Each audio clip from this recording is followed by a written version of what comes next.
What's up mga idol? Idol, may share ako sa inyo ang luya. Ayan sa guys, no? Ayan guys, ganyan natin siya guys sa paso lang. Dito tayo ngayon sa bubungan. Ayan sa guys, oh. Ayan. Sa bubong tayo ngayon guys. Ayan.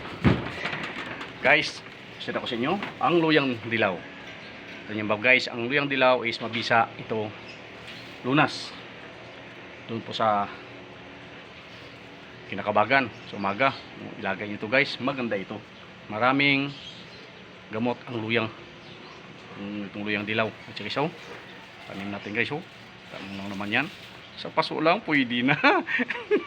Yan oh, kita mo guys, oh, marami pa akong harbisin, limang paso pa yan guys, oh, isa pa lang nakuhaan ko.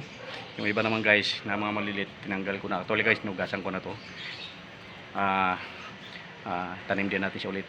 So guys, no, ma-share natin sa inyo ang luyang dilaw is mabisa guys sa mga kinakabagan. So guys, no, kung ikaw ay pagising mo sa umaga, mas the best guys ang luyang dilaw. Sige, no, ito mo sa ating manonood, ito po sa mga diabetic, napakagandang lunas ang luya.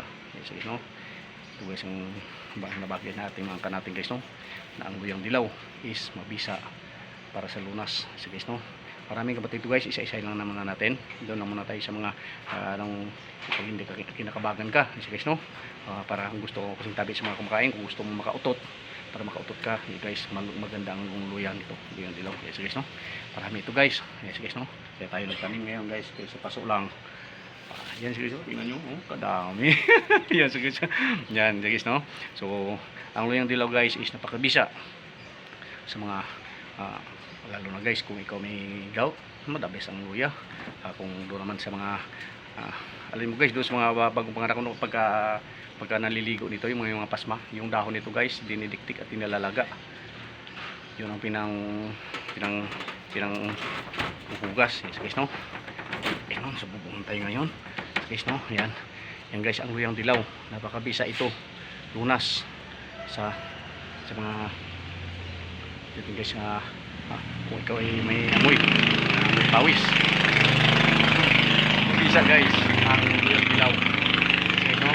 Tapos sa mga may mga amoy kilikili dyan, yan, pag the best din to. Sige, no? Pero doon na muna tayo guys sa mga pampakabag lang muna. Yan, sige, no? Isa-isahin ko to guys, turo ko sa inyo paano guys ang luyang dilaw. Hugasan mo maigi, ilaga mo siya, at pwede mo siya guys, pagka nalaga mo siya, mas the best guys kung yung nang gawin mong kape, or okay rin guys. Iba ay, pag napainit mo, nakuluan mo na siya, ay ilagay mo siya sa lagayin or sa pitsil, ilagay sa rep. Mas the best ito guys, ito nilalaga. At doon naman po sa medyo sintonado, wow, kagaya natin mga sintonado, maririnig yung mga busis umiiko. Wow. Guys, the best ito guys, papagandang busis. Yan guys, no. Kaya may mga busis natin guys, kahit nakalambitin tayo sa lubig, kumakanta tayo. Yun. Yun to guys, maraming lunas ang luyang dilaw. So guys, no, sa mga hindi pa alam, yun sang, no, yun ito ang the best guys, no. Make sure guys, ako guys, wala itong fertilizer, compost lang siya. Yung mga dahon ng mga tuyo, gaya nito guys, mga dahon na tutuyo na yan, oh, ayan, pinuputol ko yan guys, yun ang ginalagay ko compost. Yung mga nabubulok din ng mga punong kahoy, o mga yung itlog, yung mga pinagbasagan ng itlog bago kayo magluto, yan guys, compost na rin yun. Make sure guys na ang luyang dilaw is pag nagamit nyo siya is wow, sa bumungan tayo ngayon guys, yes, yun, kunting balancing lang yan. Pagka ito guys, make sure na pagka ikaw ay ng luyang dilaw is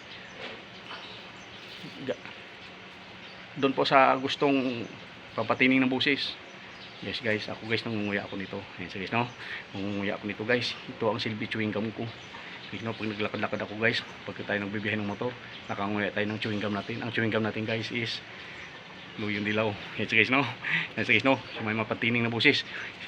Yes guys, no, maraming lunas ang luyang dilaw. Yes guys, no. Ako guys, libre na ang kape ko. Ito na ang silbi ko siya. Yung naman guys, kung itong dahon na to guys, kung naisip mo rin na gawin mo siya, pwede rin ibilad mo siya. Siya na rin yun. Yun. So guys, no? Pero siyempre guys, marami naman akong laman ito na. Yan. Okay na to sa akin guys. Thank you so much. At sa aking pagbabalik, ito ang inyong Mr. Gwapo.